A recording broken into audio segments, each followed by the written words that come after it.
आप सभी को बहुत बहुत नमस्कार और साइंस ऑफ हीलिंग चैनल में आप सभी का बहुत बहुत स्वागत है।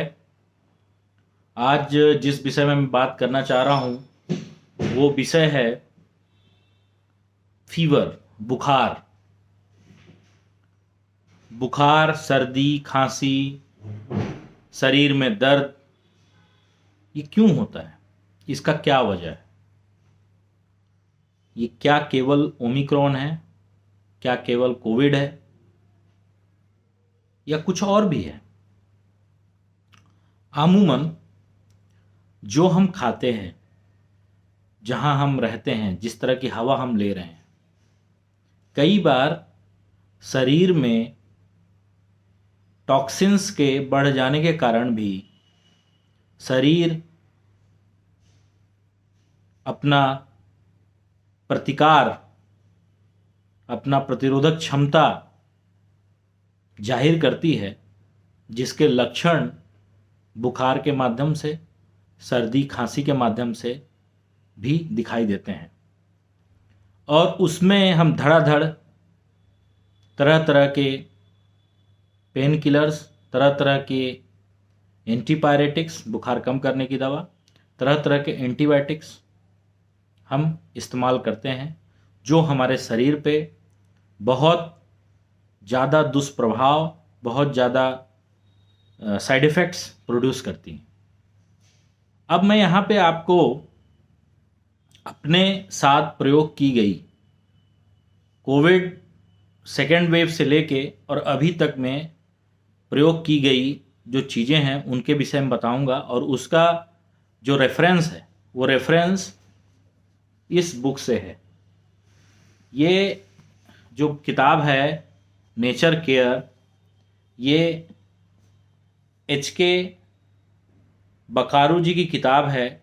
इसका नाम है nature care, the complete hand book of nature cure. इसमें बहुत महंगी किताब नहीं है, ये मात्र 399 की किताब है। अमेजोन में मिल जाएगी या किसी भी अच्छे बुक स्टॉल पे मिल जाएगी। इंग्लिश और हिंदी दोनों में उपलब्ध है। इसमें हर एक रोग के बारे में, हर एक प्रॉब्लम के बारे में, लाइफस्टाइल के बारे में, नेचुरोपैथी का यूज हम कैसे करें सामान्य जीवन में, एक सामान्य भाषा में बहुत अच्छे से बताया गया है। और मैं इसी का प्रयोग करता हूँ, इसी से अपनी चीज़ों को आगे बढ़ाता हूँ। अब जैसा कि मुझे अगस्त माह में बुखार आया, इस साल के अगस्त माह में वैक्सीन लगाने के 1 महीने बाद मुझे अचानक से शरीर में बहुत ज़्यादा दर्द हुआ और बुखार आया। तो मैंने ये पाया कि कुछ दिनों से मैं थोड़े से खान पान की आदत में थोड़ा गड़बड़ी होने के कारण भी कई बार ऐसा होता है। तो इसमें जो फीवर है, फीवर के भी कई डेफिनेशन हैं। कोल्ड फीवर है, टाइफाइड है, मलेरिया है। तो मुझे दर्द था और फीवर था, तो मैंने इसका जूस डाइट वाला प्लान जो है उसको अपने दिनचर्या में लाया। उस समय क्या करना रहता है कि हमको जो भोजन है, जो सॉलिड फूड है, अनाज है, उसको छोड़ना रहता है। हम सुबह 8 से लेकर रात को 8 बजे तक हर 2 घंटे के अंतराल पे हमको साइट्रिक जूस पीना रहता है। जैसे नींबू का रस है, मौसमी का रस है, संतरे का रस है। हम रस को लेते हैं 1 गिलास और उतने ही गर्म पानी में उसको मिला देते हैं और उसका हर 2 घंटे में सेवन करते हैं। उसके साथ साथ में हम पानी का इंटेक करेंगे, हल्का कुनकुना पानी का इंटेक करेंगे।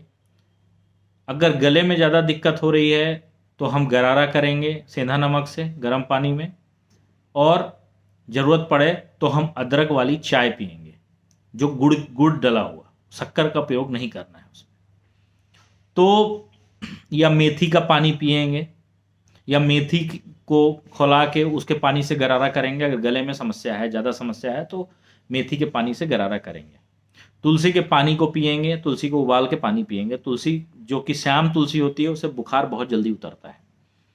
और अगर ज़्यादा बुखार परसिस्ट कर रहा है तो फिर हम जो है लिनेन का क्लॉथ लेंगे या कॉटन का क्लॉथ लेंगे, उसको पानी में डुबो के और अपने माथे पे, फोरहेड पे उसको रख रख के पट्टी को बल देंगे, या पूरे शरीर को भी हम पोंछ सकते हैं। तो ऐसे कई नेचुरोपैथी की चीज़ें हैं। आप इस किताब को लीजिए, इस किताब को पढ़िए, और ये जो मैं बता रहा हूँ आप मानेंगे नहीं। पहले दिन मुझे बुखार था, सर्दी थी, शरीर में बहुत ज़्यादा पेन था। तो पहले दिन मैंने ये किया, सुबह से शाम तक में फीवर चढ़ा उतरा, लेकिन सबसे अच्छी बात है कि फीवर कभी 101 के पार नहीं होता है, क्योंकि इतना ज़्यादा फ्लूइड ले लिया था शरीर के द्वारा हमारे कि फीवर 101 से कभी भी ऊपर नहीं जाता। दूसरे दिन फिर मैंने वही चीज़ किया, और तीसरे दिन शाम तक, दोपहर के बाद तक मुझे फीवर नहीं आया, and I am feeling well, I am healthy. और रात में मैंने डिनर किया हल्के भोजन से, 2 रोटी और सब्जी खाया।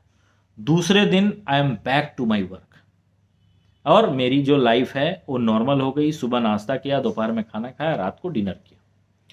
अब यही सेम चीज़ अभी मेरे को एक तारीख से हुई, 1-2 तारीख को हुई। तो मैंने सेम चीज़ किया, 1, 2, 3 दिसंबर सेम किया। हल्का बुखार आया था, सर्दी थी, खांसी थी, और मैं सेम उसको फॉलो किया, and I am successful. After 3 I am back to my work, and fully 10-10, 12-12 घंटे मैंने काम किए, एंड वीकनेस का पता नहीं लगा।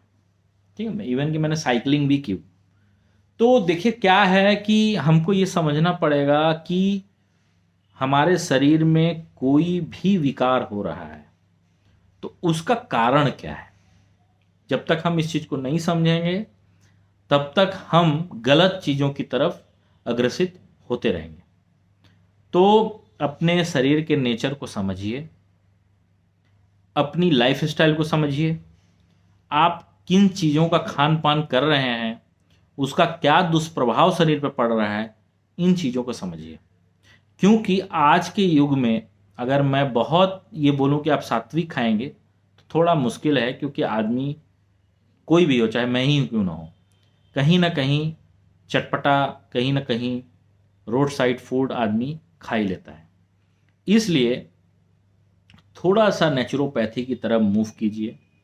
बहुत ज़्यादा दवाएं अगर अनावश्यक आप लेंगे तो वो आपके बाकी ऑर्गन्स को और बाकी जो आपकी बॉडी के फंक्शंस हैं उनको भी हार्म करेगी, क्योंकि वो एक केमिकल है। और केमिकल हम आज खाने के रूप में भी ले रहे हैं, फल के रूप में भी ले रहे हैं, क्योंकि हर एक चीज़ों में इतने फर्टिलाइजर्स मिला दी जाती है, इतना उसको दूषित कर दिया जाता है कि कहीं ना कहीं जो केमिकल्स हैं, जो रॉन्ग केमिकल्स हैं, वो हमारे बॉडी में एक्यूमुलेट हो रहे हैं। और उन्हीं चीज़ों से निजात पाने के लिए हम एक केमिकल को और अपने शरीर में इंट्रोड्यूस करते हैं, जो कि शरीर को कमज़ोर, शरीर को बीमार और इतने ज़्यादा साइड इफ़ेक्ट्स देते हैं कि जो उस समय पता नहीं चलते, लेकिन कुछ सालों बाद जो उसका इफ़ेक्ट हमारी बॉडी पे दिखते हैं। तो my dear friends, follow the nature, and ये बुक आप ज़रूर खरीद लीजिए। HK वकारू, नेशनली एक्लेम्ड नेचुरोपैथ की किताब है, बहुत अच्छी किताब है। मैंने 2017-18 से मैंने ली थी, और उसके बाद से मेरी जो है, मुझे पाइल्स की दिक्कत हुई, मैंने पाइल्स की प्रॉब्लम को सही किया अपने इसी बुक को पढ़ के।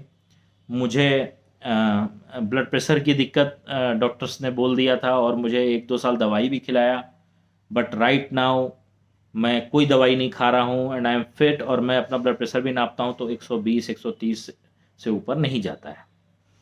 तो जाहिर सी बात है कि इलाज आपके लाइफस्टाइल में है, आपके खान पान में है, आपके में है। तो इस रेट रेस में मत दौड़िए, आपके शरीर का नुकसान होगा, आपका नुकसान होगा, पैसों का नुकसान होगा। इसलिए follow the nature, follow a good lifestyle, follow a good food.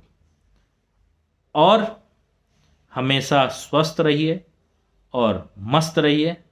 बहुत बहुत धन्यवाद।